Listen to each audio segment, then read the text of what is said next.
আসসালামু আলাইকুম dear listeners, আশা করি আপনারা সকলে ভালো আছেন এবং সুস্থ আছেন। আশা করি আপনারা আমাদের সমস্ত ঘটনাগুলি এনজয় করছেন এবং আমাদের সাথেই আছেন সবসময়। তো আজকে আমি আপনাদের সামনে ফিরে এসেছি নতুন একটি ঘটনা নিয়ে, যে ঘটনাটি আমি আসলে আপনাদেরকে পড়ে শোনাবো। কিন্তু ঘটনায় যাওয়ার আগে আমি আপনাদেরকে বলতে চাই যে আপনারা যদি আমাদেরকে ইমেল করতে চান তাহলে আপনাদেরকে যেটা করতে হবে সেটা হচ্ছে আমাদের ইমেল অ্যাড্রেসটা আপনাদেরকে একটু মনে রাখতে হবে। আমাদের ইমেল অ্যাড্রেসটা হচ্ছে voy.net@gmail.com, যার স্পেলিংটা হচ্ছে BHOYDOTNET@gmail.com। এছাড়াও যদি আপনারা আমাদের ফেসবুক পেজে আমাদের সাথে যুক্ত হতে চান তাহলে আমাদের ফেসবুক অ্যাড্রেসটি আপনাদের জন্য আমি বলে দিচ্ছি, যার অ্যাড্রেস বার হচ্ছে বা ঠিকানাটা হচ্ছে www.facebook.com/voy.net, যার স্পেলিংটি হচ্ছে www.facebook.com/BHOYDOTNET। চলুন কথা না বাড়িয়ে চলে যাব আমরা আমাদের ঘটনায়। তো ঘটনাটি যেভাবে লেখা আছে আমি সেভাবেই পড়ছি। আসসালামু আলাইকুম, দয়া করে আমার নামটি প্রকাশ করবেন না। এই ঘটনাটি লিখতে বসেছি বহুদিনের দ্বিধাদ্বন্দ্ব শেষে। যেসব ঘটনা আমার জীবনে ঘটেছে তা আমি বহুদিন কাউকে বলতে সাহস পাইনি। অনেকে ভাবতে পারেন আমি পাগল, আবার কেউ বা বলবেন মন করা গল্প। কিন্তু যারা আমার সঙ্গে থাকতেন তারা নিজের চোখে সব কিছু দেখেছেন। তারা আজও স্বীকার করেন আমি বদলে গিয়েছিলাম। এই বদলটা কি আমারই ছিল, নাকি অন্য কোনো অশরীরী সত্তার ছোঁয়ায় এই বদলটা আমার ছিল? এই ঘটনা শুরু হয়েছিল তখন আমি মাদ্রাসার ছাত্র ছিলাম এবং আমার বয়স ছিল মাত্র 14 বছর। সেই আমি আজ এক কবিরাজ নামে পরিচিত। আমার বাবা ছিলেন দরিদ্র একজন চাষা। অল্প জমিতে খেতে যা পেতেন তাই দিয়ে সংসার চলতো আমাদের। আমি ছিলাম পরিবারের বড় ছেলে। পঞ্চম শ্রেণীর পর আমাকে পাঠানো হয় পাশের গ্রামের হাফিজিয়া মাদ্রাসায়। উদ্দেশ্য একটাই, অন্তত ধর্মশিক্ষা থাকলে মানুষ সম্মান করবে। মাদ্রাসাটি ছিল পুরনো, দোতলা বিল্ডিং, মাঝখানে একটা কুয়া, আর চারপাশে ঘন আম গাছ এবং বট গাছ। এই মাদ্রাসার কিছু ঘর বহুত পুরাতন, এমনকি অনেকেই বলতো এখানে একসময় নাকি কবরস্থান ছিল। আমি এই সবে বেশি একটা পাত্তা দিতাম না। কিন্তু কিছুদিন যেতেই রাতে ঘুমের মধ্যে কানে আসতো ফিসফিসানির শব্দ। কখনো মনে হতো কেউ আমার পাশে বসে আছে, নিঃশ্বাস নিচ্ছে খুব ভারী করে। প্রথম মাসেই আমি বুঝে গেলাম কিছু একটা আমার পিছু নিয়েছে। একদিন দুপুরে ক্লাস চলছিল, হঠাৎ আমার মাথার ভেতর কেমন যেন অন্ধকার নেমে এলো। আমি কিছুই বুঝে উঠতে পারছিলাম না। হুজুর বলেছিলেন, এই ছেলে সূরা মুল্ক পড়ো। আমি উঠে দাঁড়ালাম, কিন্তু মুখ থেকে আরবি বের হলো না। বের হলে এক অদ্ভুত ভাষা। গলার স্বর যেন এটা আমার নয়, কেউ যেন আমার গলার ভেতর থেকে, আমার শরীরের ভেতর থেকে কথা বলছে। সবাই ভয় পেয়ে গেল। হুজুর আমাকে ধরে নিয়ে গেলেন পাশের ঘরে। আমি জ্ঞান হারিয়ে ফেললাম। জ্ঞান ফেরার পর দেখি শরীর সম্পূর্ণ ঘেমে ভিজে গেছে, আর চারপাশে 4-5 জন হুজুর আমাকে ঘিরে দাঁড়িয়ে আছেন। তাদের চোখে ভয় কিন্তু মলিনভাবে চাপা দিচ্ছে। হুজুর বললেন, তোমার শরীরে কিছু একটা আছে। কাল রাতে আমি স্বপ্নে দেখেছি মাদ্রাসার পেছনে পুরনো বট গাছের নিচে কিছু একটা আছে। এখন তো নিশ্চিত হলাম। এরপর থেকে আমি বুঝলাম আমি স্বাভাবিক নই। রাত হলে ঘুম আসে না, কানে কান্নার আওয়াজ আসে, পায়ের শব্দ, জানালার বাহিরের ছায়া। অন্য কিছু হয় না, শুধু আমার সঙ্গেই এই ধরনের ঘটনাগুলো হয়। এক রাতে আমি ঘুম থেকে উঠে দেখি জানালার পাশে বসে আছে একজন বোরখা পরা নারী। চোখ নেই, শুধু গভীর কালো গর্ত। সে ফিসফিস করে বলল, তুমি আমার নির্বাচিত ব্যক্তি। আমি কেঁপে উঠলাম, আর তখনই দেখি আমার দরজা আপনা আপনি বন্ধ হয়ে গেল। পরদিন হুজুর ডেকে আনলেন এক বৃদ্ধ কবিরাজকে। ওনার নাম রশিদ মিয়া। উনি বললেন, এই ছেলেটা জিনের দ্বারা বাছাই করা হয়েছে। এরকম ক্ষেত্রে খুব কম দেখা যায়। এই ছেলেকে শক্তি দেওয়া হবে এবং সে একটা নির্দিষ্ট সীমারেখায় আছে। চাইলেও মুক্ত হতে পারবে না, চাইলে পরের পথে চলে যেতে পারবে, কিন্তু মুক্তি পাবে না। আমি ভয় পেয়ে গেলাম। আমি তো মুক্তি চাই, আমি তো কবিরাজ হতে চাই না, আমি তো কিচ্ছু চাই না। আমি শুধু মুক্তি চাই। আমার জীবনটা আমি সুন্দর করে গড়ে তুলতে চাই। আর কিচ্ছু তো আমি চাইনি আমার জীবনে। কিন্তু সমস্যা হলো আমার ইচ্ছায় তো আর কিছুই করছে না। আমি ঘুমালেই জিন আমাকে নিয়ে যায় অন্য জগতে। একবার স্বপ্নে তারা বলল, তুমি যদি আমাদের সেবা করো তাহলে আমরা তোমাদেরকে এমন শক্তি দেব যেন মৃত্যু তোমার সীমানা স্পর্শ করতে না পারে। একদিন হুজুরের ছোট ছেলেটা হঠাৎ মাটিতে লুটিয়ে পড়ে। কেউ কিছু বুঝতে পারে না, সবাই চিৎকার করছে। আমি সামনে যেতে অজান্তে আমার হাত কেঁপে উঠল, আর কোরআনের একটি আয়াত আমার মুখ দিয়ে গর্জে উঠল। আমি তো ওই আয়াত জানতামই না। ছেলেটা হঠাৎ কেঁপে উঠে বমি করে দিল, তারপর ধীরে ধীরে সুস্থ হয়ে গেল। সবাই হতবাক। আমি নিজেই জানি না এই ঘটনা কিভাবে ঘটল। সেদিন জানলাম জিনের দেওয়া সেই চিহ্ন আমার মধ্যে আসলেই প্রবেশ করেছে। আমি এখন চাইলে মানুষের রোগ সারাতে পারি, চাইলে কারো কপাল ঘুরিয়ে দিতে পারি। তবে একটি শর্ত আছে। শর্তটা হচ্ছে, প্রতি শবে বরাতে আমি নির্জনে থাকতে পারি না, তাদের তাকে সাড়া দিতে হয়। না হলে আমার শরীর থেকে শুরু হয় গল করে রক্ত ঝরা। আমি তখন বুঝে গেছি এই শক্তি আর নেশা একে অপরের মতো। তুমি যতই এড়িয়ে চলো, ততই তা তোমাকে নিজের কাছে টেনে আনে। আমি মাদ্রাসা ছেড়ে দিলাম। বাড়ি ফিরে মা বাবাকে কিছুই বললাম না। ওনারা কিছু বুঝলেন না। আমি ঘরেই থাকতাম। রাত হলে বোনের দিকে যেতাম। সেখানে এক বটগাছের নিচে আমি জিনেদের সাথে বসে থাকতাম। তারা আমাকে শেখাতো কোন আয়াতের কি শক্তি, কোন তাবিজ কি কাজে লাগে, এই সব কিছু। একদিন আমি জানতে পারলাম এই সব জিনের মধ্যে একটি ওস্তাদ রয়েছে, যার নাম হচ্ছে নেসফার। সে একসময় এক হিন্দু তান্ত্রিকের দাস ছিল, কিন্তু আজ সে আমাকে গুরু মানে। বছর খানিকের মধ্যেই আমার বাড়ির আঙিনায় লাইন পড়ে গেল লোকজনের। কারো সন্তান হয় না, কারো ঘরে আত্মা, কেউ অপদেবতার ভয়ে রাত কাটাতে পারে না। আমি শুধু হাত রাখতাম, তারা বলতো, ওরে বাবা, ওরে বাবা, শান্তি পেলাম। বাবা, তোমার হাতে জাদু আছে, শান্তি পেলাম। একবার এক সাংবাদিক এসেছিল। উনি বললেন, আপনি কি জিনের সাহায্য এসব করেন?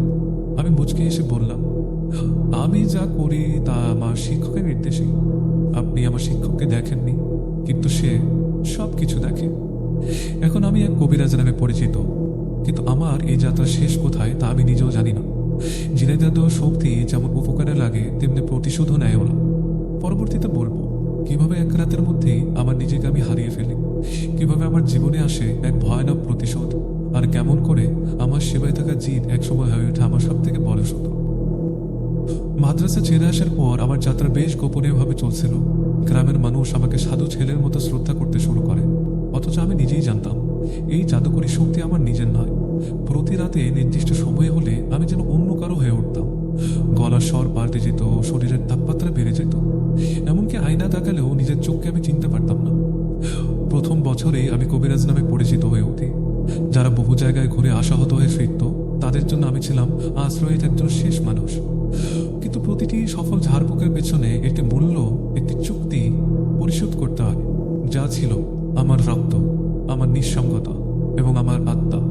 আমার আত্মা সেই চুক্তির মধ্যে বাধা পড়ে গিয়েছিল, এবং সেই চুক্তির রক্তাক্ষর ছিল নেসফার নামে সেই জিনের হাতে।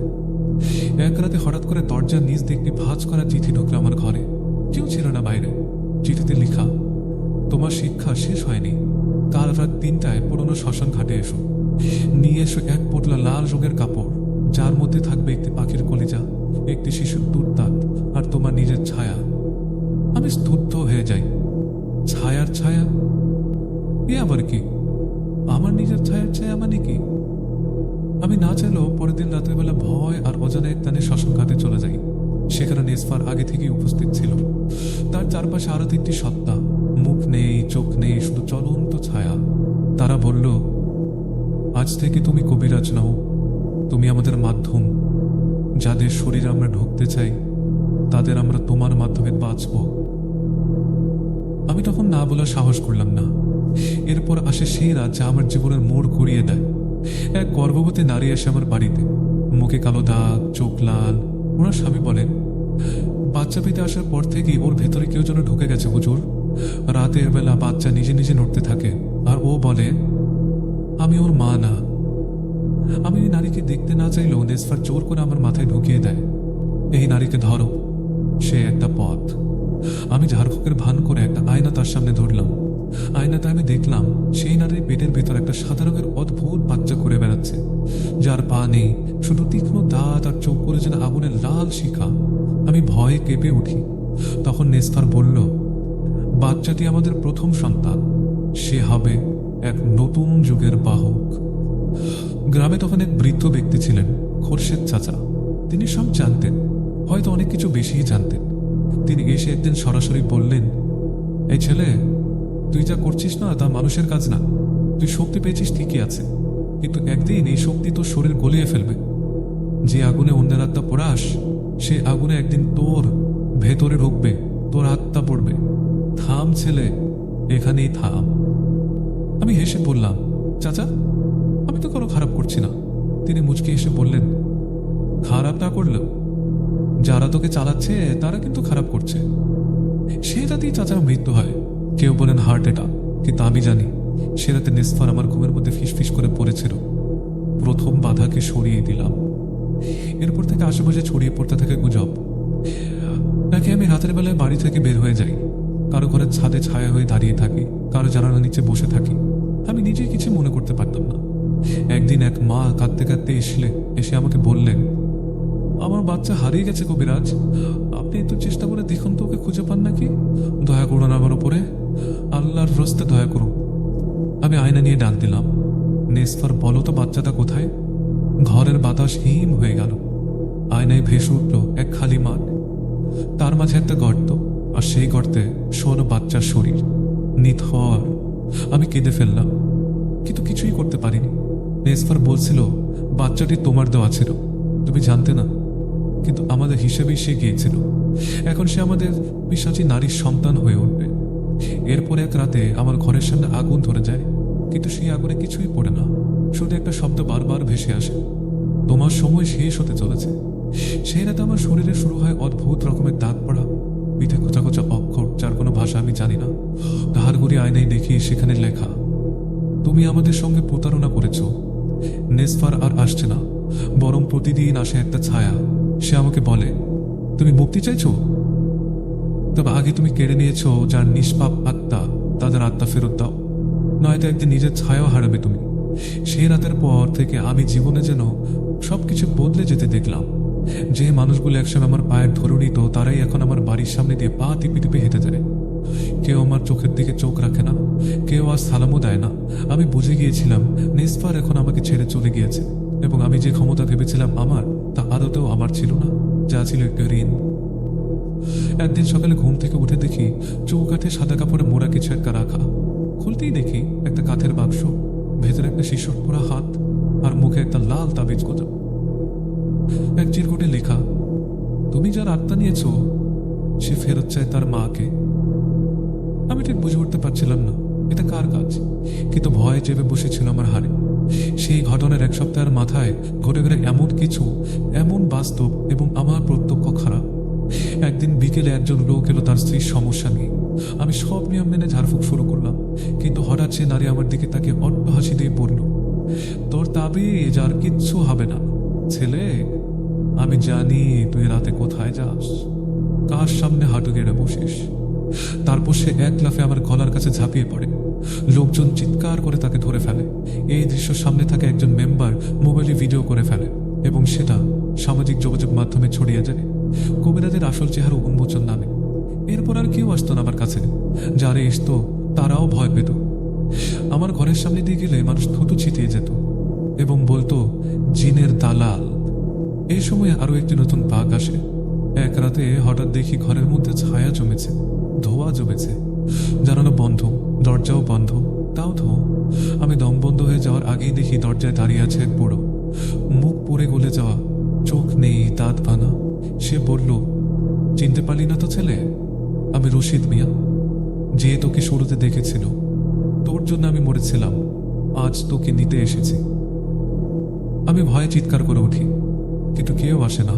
সে বলল, তুই আমার বংশের শক্তি চুরি করে আজ কবিরাজ, আর তুই এখন আমার এই জিনিসগুলি ফেরত দে, যা তোর নয়, নয়তো আমি প্রতিদিন তোর স্বপ্নে আসবো এবং তোকে ছিঁড়ে ফেলবো। সেই রাতে আমি আর ঘুমাতে পারিনি। বারবার দরজায় শব্দ, জানালায় হাত, আয়নায় ছায়া। তারপর এক ভয়ঙ্কর রাত। আমি কিছু মনে করতে পারছি না, শুধু মনে আছে একটা অন্ধকার ঘর, চারপাশে জ্বলছে নীল আলো, আর শত শত মানুষ। না, তারা মানুষ না, অদ্ভুত প্রাণী ঘিরে আছে আমাকে। একজন সামনে এসে বলল, তুই বিশ্বাস করেছিলি আমরা তোকে ক্ষমতা দেব, কিন্তু তুই আমাদেরকে ব্যবহার করেছিস। এখন 7 রাত তোর আত্মা আমাদের সাথে বন্দি থাকবে, শরীর পড়ে থাকবে তোর খাতে, কিন্তু তুই থাকবি আমাদের জগতে। এই 7 রাতের কোনো স্মৃতি আমি ঠিকঠাক বলতে পারি না, শুধু টুকরো টুকরো ছবি। নদীর পাড়ে দাঁড়িয়ে এক মেয়ে কাঁদছে, মাথাহীন এক লোক হাসছে, আর আমি বারবার দৌড়াচ্ছি কিন্তু পৌঁছাতে পারছি না কোথাও। 7 দিন পর আমি হঠাৎ এক সকালে ঘুম থেকে দেখি বাড়ির উঠোনে পড়ে আছি, শরীর থর থর করছে, পায়ের নিচে মাটি গরম। লোকজন বলল আমি 7 দিন ধরে নিখোঁজ। পুলিশে রিপোর্ট করা হয়েছিল, কিন্তু কেউ ভেবেছিল আমি আমি হয়তো বা পাগল হয়ে নদীতে চাপ দিয়েছিলাম। যেদিন আমি ফেরত এলাম সেই রাতে এলো নতুন এক সত্তা, যার নাম ইয়ামিন। সে বলল, নেসফার তোকে ছেড়ে দিয়েছে, কিন্তু আমি তোর সঙ্গে আছি, কারণ তুই এখন কিচ্ছু না। তোর দেহে কিচ্ছু নেই, আত্মা শুকিয়ে গেছে, তাবিজেও আর কাজ হয় না, আয়াতের আর ক্ষমতা নেই। এখন তুই শুধু এক পোড়া কাক। আমি চিৎকার করে বললাম, আমি তো কারো ক্ষতি করিনি, আমি তো শুধু উপকার করতে চেয়েছিলাম। সে বলল, তোর উপকার করতে গিয়ে তুই যা খুইয়েছিস জানিস? তোর মা গত মাসে মারা গেছে, তোর বোন পাগল হয়ে গেছে, আর তোর নিজের মুখটা আয়নায় দেখে চিনতে পারিস। এখন শুধু দোয়া করিস যেসব শিশুকে তুই দিয়েছিস তারা যেন তোকে ক্ষমা করে দেয়। সব শেষ হলো এক রাতে। একটি শিশুর মৃত্যুর জন্য আমাকে দায়ী করা হয়। কেউ সরাসরি কিছু বলতে চায় না, কিন্তু আমার বাড়ির সামনে অভিশপ্ত লিখা দেয়ালে। সেই রাতে আমি সিদ্ধান্ত নিই সব শেষ করতে হবে। আমি শেষবারের মতো জিনদেরকে ডাকি, কিন্তু এবার আর কেউ আসে না।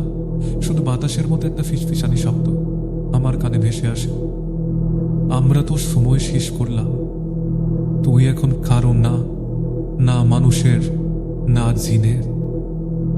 আমি সেই রাতে সমস্ত তাবিজ, আয়াত, রক্তমাখা কাগজ, মাটি খোঁড়া শিশুর খেলনা সবকিছু পুড়িয়ে ফেলি এবং হাঁটতে শুরু করি শ্মশানের দিকে।